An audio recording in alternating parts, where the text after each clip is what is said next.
A diesel train hits an overturned nuclear flask at 100 miles an hour.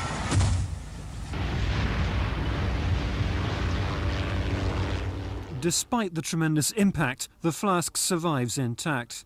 This 1984 experiment was dramatic proof, say the CEGB, that the flasks carrying irradiated fuel are safe.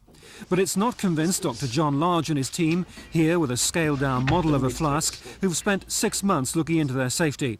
According to them, the board chose an accident they knew would result in superficial damage. They had it all laid out before them by their engineers that this type of accident wouldn't be severely damaging to a flask. We've asked the question and advised our clients that really they should consider the two other types or categories of accident, the ones that could cause damage and severe damage to the flask, because those accidents could actually happen in London. Dr. Large's report, which runs to 8 volumes, also looks at the effect of intense heat on the flasks. The effect, he says, is like a pressure cooker. If it's engulfed in a fire for any great length of time, obviously the water coolant inside boils, starts raising steam, and the whole thing pressurises like a pressure cooker. So there's risk that the actual flask can rupture and break open. Even a small leak, he says, could be devastating in terms of health and disruption. The London boroughs who commissioned the report says it lends weight to their campaign to have the trains routed away from London. They produced a commercial suggesting that the unthinkable could happen. Okay, let's go. This is the accident they said could never happen.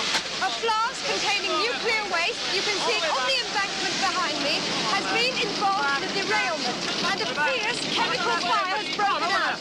There is a danger, a severe danger, of a major accident in which the train catches fire, and a great many Londoners and Londoners' businesses are at risk from radiation. But the CEGB are adamant that the flasks are safe. They say in 25 years they've transported 10,000 of them without mishap. Our operations are safe.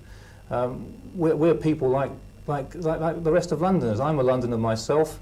I live 200 yards from a main railway line. I have a little girl. Why should I want to see other Londoners exposed to risk? Of course I don't, and I very much regret that some Londoners are going to experience angst and anxiety as a result of what Mr. Large is saying. So you're convinced that these flasks are absolutely safe, there's no risk to Londoners? If I weren't convinced of that, I wouldn't be doing the job I'm doing. The London Fire Brigade also disagree with claims that emergency plans couldn't cope with a nuclear fuel accident. They say they're happy with their procedures. But despite the reassurances, boroughs who commissioned the report believe the nuclear industry now has a tougher job to convince Londoners that they're not at risk. John Andrew, Thames News.